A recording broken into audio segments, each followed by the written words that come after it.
Lace fronts, horrible for edges. Hey everyone, Dr. D here, aka Dr. Drummond, aka the King of Edges. Today I want to talk to you a little bit about alopecia and different types of alopecia. There's two types of alopecia. There's non-scarring and then there's scarring. A lot of this refers to what's happening underneath the scalp, whether there's inflammation, fibrosis, etc. But sometimes you can see that on the outside of the scalp as well. So with non-scarring alopecia, what are the types? The biggest one, alopecia areata. A lot of people know that one. That's the one that people think of when they think of alopecia. What you see in alopecia areata are typically like circles, like almost like nickel size or dime size circles of pure baldness. You can also have something called androgenic alopecia. That's female pattern hair loss. That's hair loss that is due to the body's sensitivity to dihydrotestosterone, DHT. You have thinning right here in the center of the scalp, and then it spreads. In men, it presents a certain pattern, loss of hair on the corners, it recedes back here, and then it starts with the crowning. Well, the last thing is something else called traction alopecia. Traction alopecia can be due to a number of things. It can be due to certain tight hairstyles that we have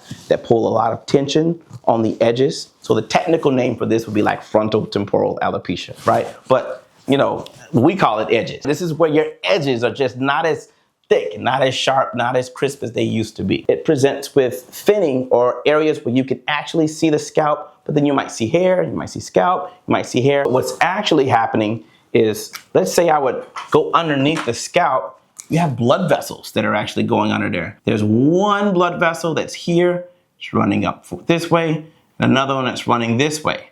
So what happens is the blood supply in here are from very small arteries, okay? So when that happens, this is the area that gets the least amount of blood supply, and that's why that can thin out. Different people genetically have different levels of blood supply in that area. So everything that we think about in medicine is like multifactorial, meaning there's a lot of things. There's nature and there's nurture. Nature is like your genetics, your natural, you know, what's underlying in terms of your genetics, your how your hair pattern exists, what the blood vessel pattern is like, etc. And then nurture is environmental, what we do to it, right?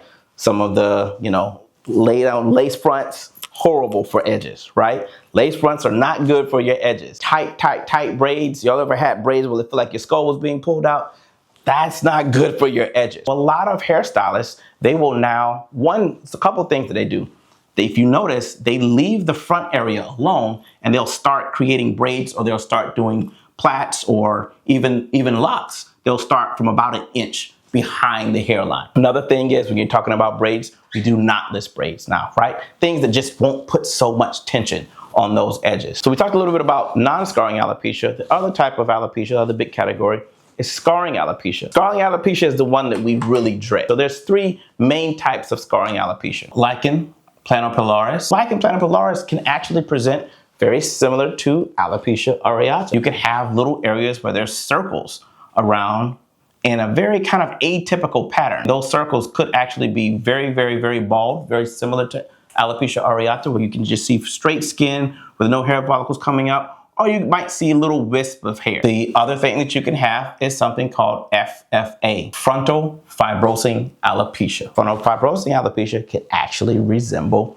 traction alopecia. What we typically see with frontal fibrosing alopecia, a lot of patients have no eyebrows, and this area, a lot of times, is actually just completely bald. And they'll have a large extended area where it's completely bald. So that's more of what FFA, or frontal fibrosing alopecia, looks like. And then the last thing is central centrifugal cicatricial alopecia, CCCA. You actually start to have thinning and balding in the crown of the head. That's the back part of the head, right?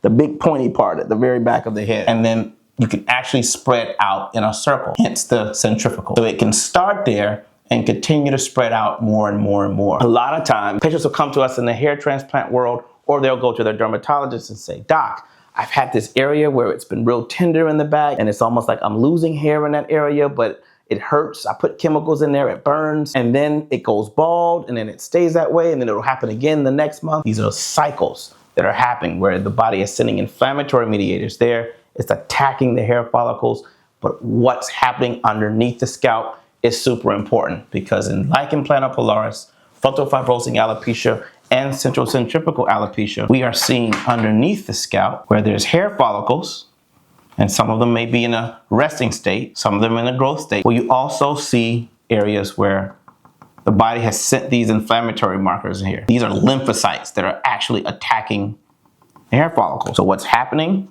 You actually develop scarring in this area. This scarring can be seen in biopsies. So a lot of times, if we really want to get down to make sure what's the difference, is this FFA or is this traction alopecia? Is this lichen planopilaris or is this alopecia areata? A lot of times we actually have to go and do a biopsy, do a 4mm punch biopsy. And what do we see? We actually will see areas where there's what we call perifollicular fibrosis. Basically means scar tissue around the hair follicle. If you understand your anatomy, blood flow to the scalp, there's actually blood vessels that travel parallel to the scalp and they send arteries up towards the hair follicles. But if you've got a layer of scarring that's in there, it can't get its blood supply, so those hair follicles all die out and there's no way to really bring them back. But what we can do is talk about ways to treat these to stop further hair loss.